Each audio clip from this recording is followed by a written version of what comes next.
We threw that game. We gave it away by doing that. We gave them the friggin' game. In my opinion, that sucked. What's that? Playoffs? Don't talk about playoffs. You kidding me? Playoffs? I just hope we can win a game. And I also just hope we can win a game, as we have our first playoff game in the Hive quarterfinals up here against youngster Bill. I am the number 8 seed. He is the number 1 seed.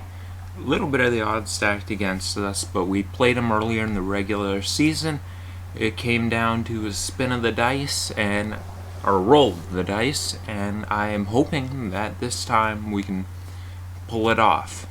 So, last time I wasn't able to show my team because I said this match there's a pretty good chance that we would have to go and face him again, and that's what happened. This time I can show you guys my sets, which is an improvement on last time. Starting off, I got a Mega Gallade. I've got speed on this thing for... oh, god damn it. This is one of the sets that I did not tweak too much from last time. There wasn't much room to improve on it. I got speed for a 295 mon, or one of those, and now I'm not remembering which one it was because it did not come. Mostly the speed was important to hit because it was just a little bit more than Digger's speed, and it was a little bit more than Necrozma. So while I was going for that, might as well get what I can without spending much more. Adamant gives it some great breaking power. It gives Stone Edge a chance to OKO a max HP Tornadus, if I'm not mistaken. Gives a chance to OKO that if that opts to be the switch-in.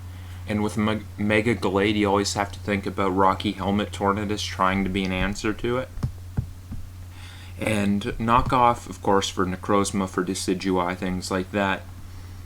SD gives it some breaking power against some of the more passive bulk on his team, which he does have some. There's a bit of a mix of offense and some of the bulk there, which is what you call balance, I guess. I'm not making too much of a profound point there, but yeah, mostly it has the potential to break through the offense, or if I get a chance to set up an SD, make sure I can kind of smash through any bulk. This here is my lead Zygarde set. Last time I had the Dual Dance Dragonium. This time I decided to bust out the lead Zygarde, and I've got a pretty interesting looking set here. I'm Adamant Banded with a lot of special defense bulk, which basically that special defense bulk is how much I need to for sure survive a Moonblast from Mega Diancie, making sure that basically no move on his team can OKO this, if I'm not mistaken, aside from something crazy like a Specs Ice Beam Vaporeon or something like that. But any realistic move, or I guess it could be an Icium Z Tornadus, but you know what, if he pulls up with the Icium Z Tornadus, he deserves to kill this thing. I'm going to say that. But basically, any realistic move I could hope to face, I can survive. And I can generally 2KO pretty much anything on his team with this. Stone Edge allows me to KO Tornadus. That was a priority for me since I know that Tornadus is always a likely lead. And the rest, pretty boilerplate. Just enough speed in case something tried to creep this without much speed. Basically just a nothing investment. Didn't really matter in case something fringe happened. Next up here, I've got the Scarf Special Hoopa, which is pretty much the only Hoopa set if you ask me. That's the only real set you're gonna see prosper from this Pokemon. Fairly boilerplate set. Focus Blast hits Incineroar. I am modest with enough speed to creep an Adamant Scarf Diggersby. Yeah, I remembered that. Enough speed to creep an Adamant Scarf Diggersby. Hidden Power Steel, which allows me to KO Diancie if I have to. I need a little bit of chip off on that thing before Psychic can take it out. If I'm not mistaken, 1 or 2 rock switch-ins is what it would take. Speaking of rock switch-ins, next up I've got my Shookaberry Metagross. This mon serves two functions, being the only thing close to a Deancey switch-in I have, and getting up rocks. The great thing about Metagross is Deancey is his magic bounce user, but I don't have to worry about that since he has to take a pretty big risk to try to deflect any rocks from this thing, so might as well be Mold Breaker. And then just got some attacks on this thing to make it not so passive. Zen Headbutt could be potentially nice if Como-O set up, although incidentally he didn't wind up bringing the Como-O. It was definitely something that was scaring me a bit. Next up here I've got my Mandibuzz with a very deliberate EV spread that I'm not going to remember. I know I needed that special defense investment to take a certain hit, and oh god. Oh, yeah. I needed that investment to switch in on rocks and take 100% to Hurricanes. That's what it was for. And after I had that safety, I just put the rest in my defense. And I've got basically min speed here, just a slow pivot. This thing's not really going to light the world on fire. I don't see it doing too much. If he wanted to get up spikes and T-spikes Garbodor, I can defog them away. And aside from that, it's just functioning as a slow pivot to get some of my more offensive mons, particularly Hoopa, in. And lastly, I got Comfey, which is just modest, 2 attacks, taunt, and synthesis. A little bit interesting of a set here, but it showed some potential against his team. He doesn't break it too comfortably, and it helps me in a few ways. If I just get a little bit of chip off on Diggersby, I don't have to worry about any kind of setup from it, because Giga Drain with +2 priority is able to do 70 or so, so I just need to get off 1 attack on it. It also helps me respond to setup Como, which again I was nervous about Como both games. It didn't wind up coming to either. I wonder if Comfey might have been part of the reason for that. And yeah, Giga Drain, of course, mostly for Diggersby. Taunt allows it to stop his bulk and make this thing even a little bit more annoying for him to deal with. He had Steelix and Garbodor, which both shut down Comfey, but in a lot of mocks I had for both games, and by a lot I mean like 3, neither came. So I knew that if neither came, this Pokemon had a lot of potential against his team. Unfortunately, he did bring 1. Oh man, I showed my sets without switching to the other view. I'm just gonna get this set up and then kind of scroll through them. That's my bad, guys. That's my bad. Let me get this set up right. Alright. That's kind of a classic Spec Star move there. You know, do it for the fans, forget to switch the scenes. Otherwise, you guys are going to think something's wrong with me. And I'm just going to kind of scroll through these sets, even though I've explained them a little bit. And I know there's people with OCD like myself who I just drove nuts. And I am absolutely sorry for that, because it would have drove me nuts if I was watching that too. But if you guys have stuck through, or even just skipped over to when that wretched team explanation stopped, welcome and thank you, my friends. Let's get this show on the road. Now, picking my lead was not a difficult thing because I had a designated lead. He's going to lead off with Tornadus, and here I always just click Stone Edge. He goes for Taunt because last time he saw a lot of difficulty handling my Dragon Dance Zygarde, and he felt it important to shut that down. But I had the bait lead, so I am able to get a clean KO without taking any damage right off the start, and that's a fantastic start. He goes into DNC, and that will be when I bring in my Metagross, and he could get cheeky and go for an Earth Power here, but he'd have to click it twice, as I clicked Rocks twice, and then be confident I'm not Bullet Punch on the 3rd time. So I am just free to click Rocks here realistically. He goes into Decidueye safely. I do get up my rocks. I go into my Mandibuzz, which is my switching on this thing. He goes for Spirit Shackle, but he's trapped here with me. I ain't trapped here with him. He goes for a U-turn, but fortunately, I invested my Mandibuzz deliberately to be slower than this thing, so I am able to get the slower U-turn out, and then bring back in my Metagross. That Diancie is going to get forced out, but that thing is now in range of a Psychic from Hoopa, which since Incineroar didn't come, Psychic looks really good.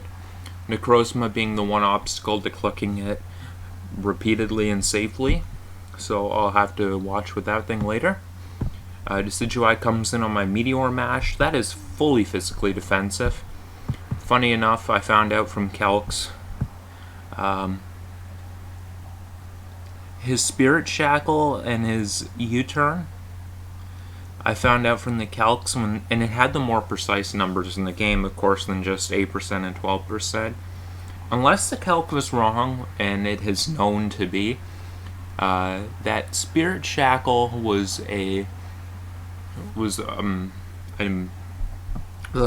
botching my words here. Near minimum rolls, it did 8.5%, and the minimum roll for no attack investment was 8.4.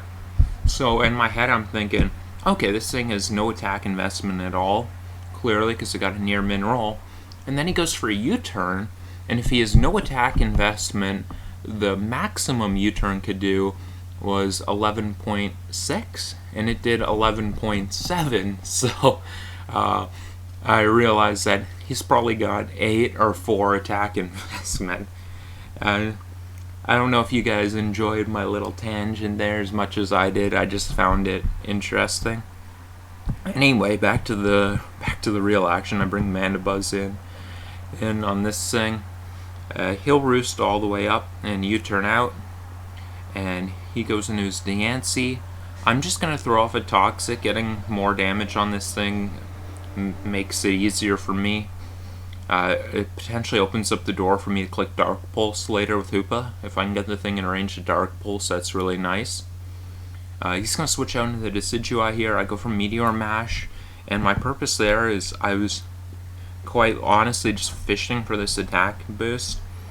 I believe I was 0 for 2 on getting it, so at 20% I thought if I just kept going for it, eventually it would give me a chance to take this thing out and then kind of slow his defensive pivoting off and allow me to start forcing some more offensive pressure on him.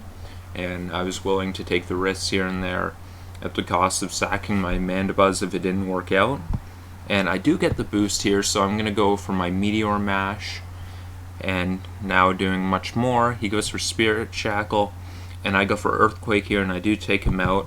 I'm not sure if that was a speed tie there, because both these things max out at 262, and I wasn't invested in speed on this thing, so it's totally possible that was a speed tie, and I'm not sure. Otherwise, he could have invested down to get a slow U-turn. He goes into Diggersby here. I'm not saving this thing. I know before, I know from the previous game, just attack this fucker. Do not let it set up for free. And that's what I'll do, but he's going to knock me off and take me out. Here's my freedom to go into Glade. Since this thing gets justified, if he is Scarf, he's no way staying in, which means I get a free turn here. I'm just going to go for Knockoff, because I'm almost certain that Necrozma would be the switch in. He doesn't know that I don't have Zen Headbutt, so Garbodor's in no means safe. Diancie's too weak to come in on anything, so I just think about Necrozma here. Go for the Knockoff. He's going to show to be Colbur, which I think possibly to bait the Hoopa. I did see some of that. Here, I'm just going to Sword Stance. This thing, with its set, shouldn't be able to KO me. And after I Sword Stance, I do 2 KO this thing no matter what. So that's what I'm going to go for. He goes to the Moonlight, but I know now that I'm able to 2 KO the thing, and he can't stall it out with Moonlight's PP. He goes for a Photon Geyser, does near half, and I'm able to take the thing out. He goes into Diancie, possibly going Nope, not going for speed tie because he should know based on the calc and Necrozma I'm adamant. And here I am just going to sack off Mandibuzz rather than Gallade because Mandibuzz is useless. And I don't have to worry about Rock Polish because I have the Giga Drain Comfey, so I'm just able to sack off my Mandy here. And then here I'm going to bring in my Hoopa, which puts on more pressure than Comfey, which would have just allowed Garbodor to come in for free. And I get to click Psychic here because he has no switching on Psychic. He goes in his Diggersby. My play here is just not... Again, I can't let the thing set up for free. If he does set up, I need to make sure he's in range of Giga Drain. And if he is Scarf, he would take this thing out, return Earthquake would KO this thing, because Hoopa is physically frail as hell.